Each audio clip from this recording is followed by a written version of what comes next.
A crypto breakthrough? Western states consider taking digital currency. Proposals in Wyoming and Arizona to accept tax payments in Bitcoin and other cryptocurrencies would undermine the dollar's unique status.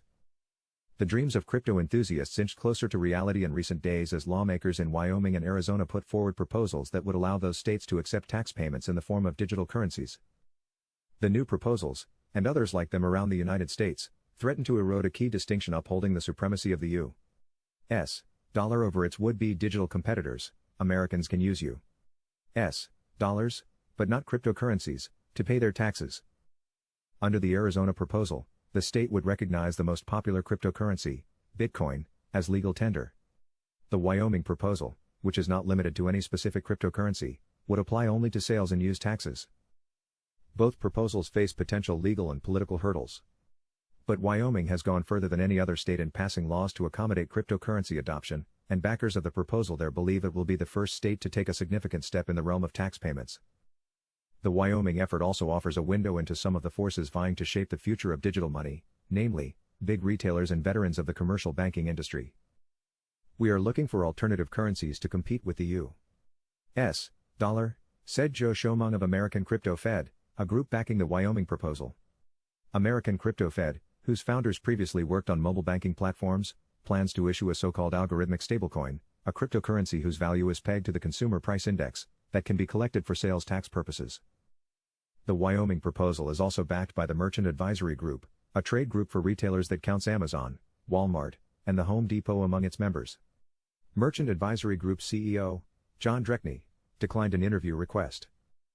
For retailers, part of the appeal would be convenience, said Wyoming Rep. Ocean Andrew, the sponsor of the amendment, which would allow crypto tax payments to be made automatically via digital smart contracts. Andrew, a Republican who runs a restaurant business based in Laramie, said he wanted to reduce the paperwork burden of sales taxes. It's just an idea about how to make the process more seamless and automated, he said. But some of the plan's backers have grander designs.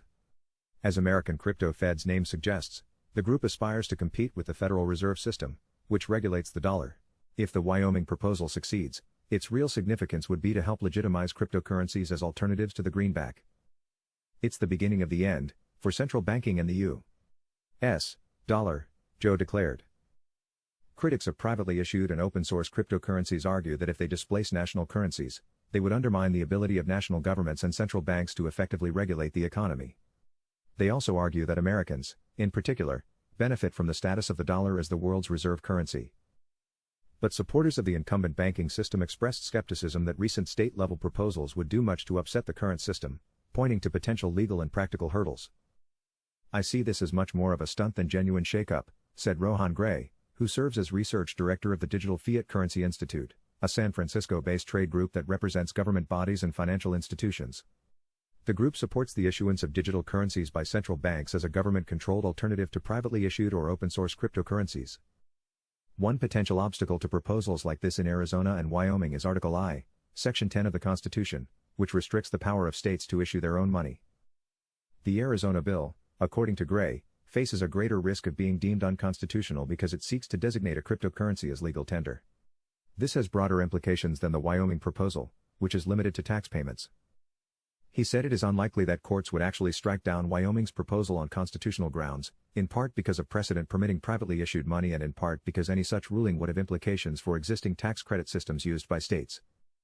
Instead, as the federal government gears up to more extensively regulate cryptocurrencies, Gray said Congress could simply pass a law banning the practice.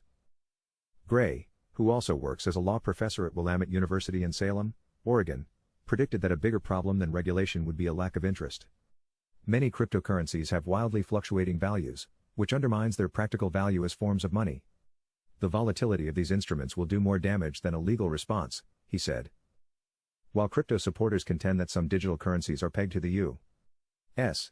dollar or to baskets of goods and services, limiting their volatility, early attempts to let taxpayers in the U.S. pony up in crypto have proven to be busts. In 2018, Ohio's then treasurer, Republican Josh Mandel, unveiled a program to let businesses pay some taxes in Bitcoin, the most popular cryptocurrency. Soon after he left office, his successor shuttered the program, which the state's attorney general concluded was not properly authorized.